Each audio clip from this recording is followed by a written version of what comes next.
The Old Testament was also filled with various principles of Tehuti, which deals with the dualistic nature of things, causality, such as cause and effect, Adam and Eve, Cain and Abel, Ishmael and Isaac, Jacob and Esau, David and Goliath, Israel and Canaan.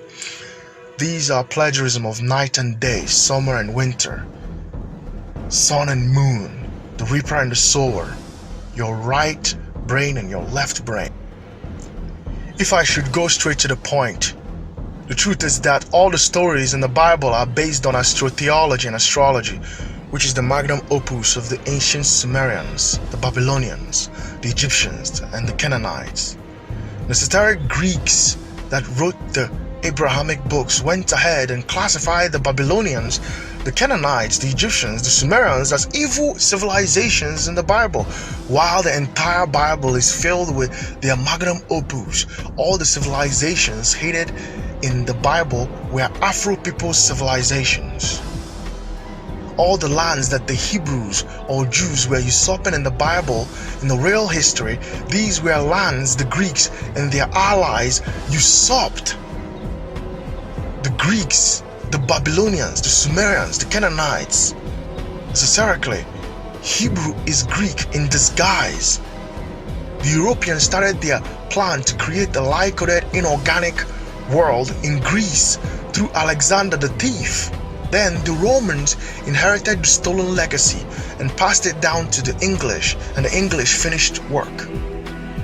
The Greeks invaded Kemet, Egypt, in 332 BC with Alexander the Thief. They formed their own dynasty because Oyibo people never had any legit dynasty and called it Ptolemaic dynasty. The Greeks were in Kemet for almost 300 years. While they were in Kemet, due to hatred of black people, they decided to form their own deities. So racism didn't start racism was not kicked off by Americans. Racism goes straight all the way back to ancient Greece. The Greek invasion of Kemet. They decided to change the name and looks of the most admired deity in Kemet. The name of that deity is Osara in Afa. First of all, they renamed him Osiris. Then they decided to merge him with another deity known as Aphes to get a Greek principle out of him, because the Greeks worship Zeus. One of the zoomorphic forms of Zeus was the bull, and also due to the fact that this was happening in the age of Taurus, the bull. So they merged Osar with Aphes to form Seraphis. Christos is a Greek word meaning anointed one. They were doing all these things while they were creating the New Testament. The Greeks created the New Testament in Kemet. They created Seraphis Christos to replace Osar while they were in Kemet. When the Romans came, they took what the Greeks left for them back to Rome. And during the popularly known Council of Nicaea, Seraphis Christos' name was changed to Yeshua in Hebrew, Isos in Latin, and Jesus in English. The Romans decided to add various mystical stories of various great African deities to their Oyibo supremacy. Jesus then took on the attributes of Osara, Heru, Iruagonkwo. Heru is Iruagonkwo, and Osar is Osara in Afa, and his mother Aset is Osete. The Romans felt like they have created a perfect mind control deity that they will use and conquer the world. This is why during the transatlantic human trafficking, the first human trafficking ship that came to West Africa was called Jesus. This is also the reason why the Society of Jesus played a major role during the colonization of Africa. Also realize that we were not defeated by the Greeks because we didn't have our own military. We were defeated because we didn't spend much of our time planning how to conquer the world like the Jesuits. We spent much of our time living in the principles of Ebo Belugo Bello. We didn't know that the Neanderthals don't practice the same principles. And also, during the transatlantic human trafficking by the Europeans, they didn't defeat us because they were more powerful than us. It was because they had something called gun. Their power was the gun. So the Oyibo man spent majority of his time here on earth plotting how to usurp other people's lands. That's why they had a more sophisticated weapon. So if we had a better weapon than them, with their usurping mindset, you would not see a single church or mosque in Africa today. Talk more of knowing any fictional character named Jesus.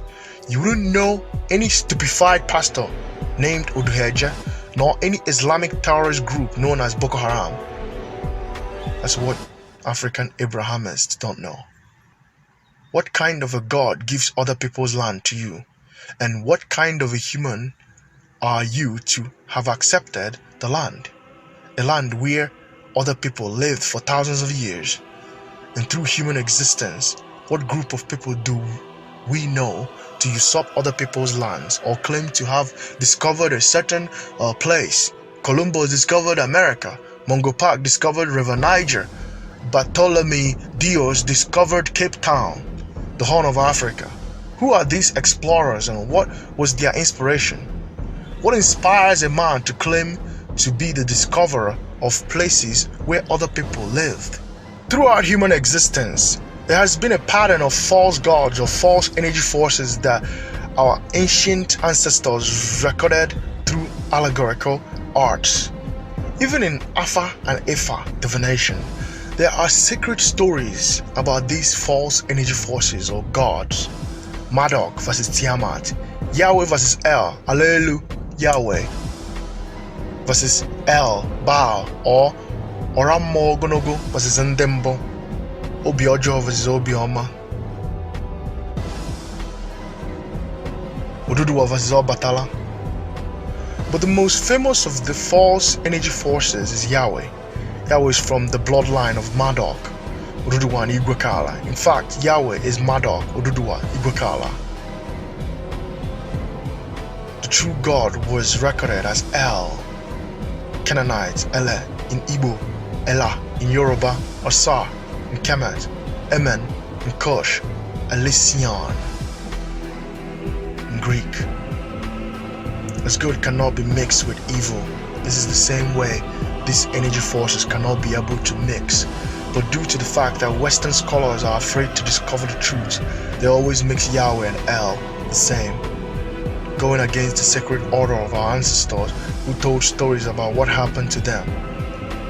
During the rise of capitalism, the West adopted the principles of the false god Yahweh, Marduk, and used his ideals to create a dream world, a lie-coded world that placed the children of the true God into a sedative mode. Throughout the brainwashing, they couldn't think anymore and asked the question, what kind of a God gives something that belongs to other people to me? Jesus and Yahweh are not the same gods. Due to how wicked and evil Yahweh was in the Old Testament, the Greeks that invaded Kemet had to create a human-friendly deity known as Yeshua, Isos, Jesus.